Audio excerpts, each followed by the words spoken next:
Aunu varētu salīdzināt ar tādu savvaļas zirgu. Jaunībā kumeļš ir tāds ļoti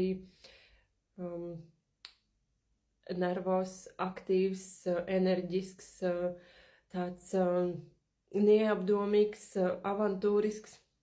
Tāpat arī ir ar aunu. Jaunībā tā auna enerģija izpaužas visvairāk, līdz ar to auni pusauģu gados un tādā agrā jaunībā ir ļoti, ļoti aktīvi, ar ļoti spēcīgu ego, ļoti spēcīgu seksualitāti. Auni ir dinamiski, modri, veikli, vienmēr aktīvi, tādi kustīgi, vispār nespēja nosēdēt mierā. Izteikti līderi, izteikti tādi priekšgājēji. Tā ir zīme, kas ir atklājējis, kas rāda piemēru citiem par to, kā būt drosmīgam, kā būt līderim, kā iet un darīt, un varbūt nedomāt nemaz. Auns līdz ar to ir ļoti neprognozējams, tāds pārgalvīgs, ekstrēms, varbūt arī līdz ar to auns dzīves laikā var būt ļoti tuvu nāvei. Auns dzīves laikā piedzīvo daudz pārmaiņas un lielas transformācijas, un tad, protams, dzīves otrajā pusē auns jau paliek arvien mierīgāks un mierīgāks.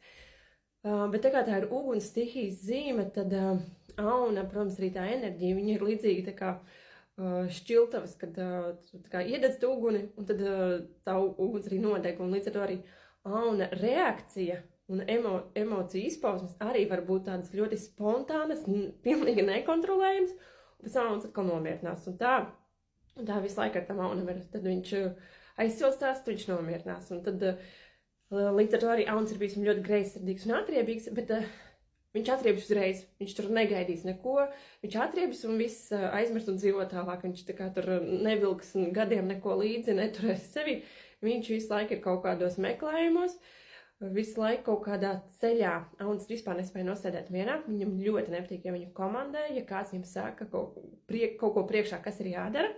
Bet tajā pašā laikā pašam aunam patīk komandēt citus. Auns arī ir diezgan kritisks, varbūt tāds neiejūtīgs pret citiem cilvēkiem, pret citu cilvēku kaut kādu lēnumu, kad citi cilvēki varbūt tur ir bailīgāki, tad jā, auns varbūt tāds neiejūtīgs pret to visu. Auns ir ļoti šarmants, ilgi saglabā tādu jauneklīgu izskatu.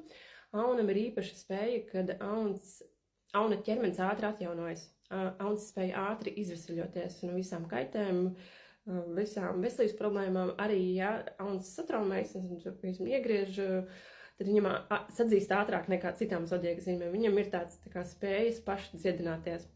Līdz ar to viņam tas ķermenis ir tāds spēcīgs, lai varētu visu laiku fiziski kustēties. Tad, protams, aunam disciplīna nav stiprā puse. Aunam ir grūti lietas novest līdz galam, un tāpat arī aunam var būt grūtības ar kaut kādiem ilgtermiņa procesiem, kuri ilgstoši ir jādara kaut kāds monotons darbs vai kaut kāds priekš auna garlaicīgs darbs, un tad viņš vienkārši tos savus pienākumus var pārbīdīt kādam citam, jo auns visu laiku grib būt kustībā, viņš vispār negrib necik sēdēt uz vietas, un viņam gribas visu laiku kaut ko atklāt, kaut ko jaunu izzināt. Auns, tad, kad saskarās ar kaut kādām nezināmām lietām, viņš pilnīgi iededzās par to. Viņš gūst baudu no tādām nezināmām un varonīgām lietām. Tas viņam sagādā vislielāko baudu. Auns ļoti piedomā pie tā, kā viņš izskatās. Viņš vienmēr piedomā, kas viņam ir mugurā, rūpēs par savu ķermeni. Auni parasti ir ļoti saistīti ar sportu, kā ļoti izteikti. Ne tikai, ka viņi iet uz sportzāli, bet noteikti paralēli vēl kaut ko dara. Auni visbiežāk pārvietojas ar kaut kādiem transporta līdzekļiem. Līdz ar to auni visbiežāk var sastapt tādos sporta veidos kā riteņbraukšana,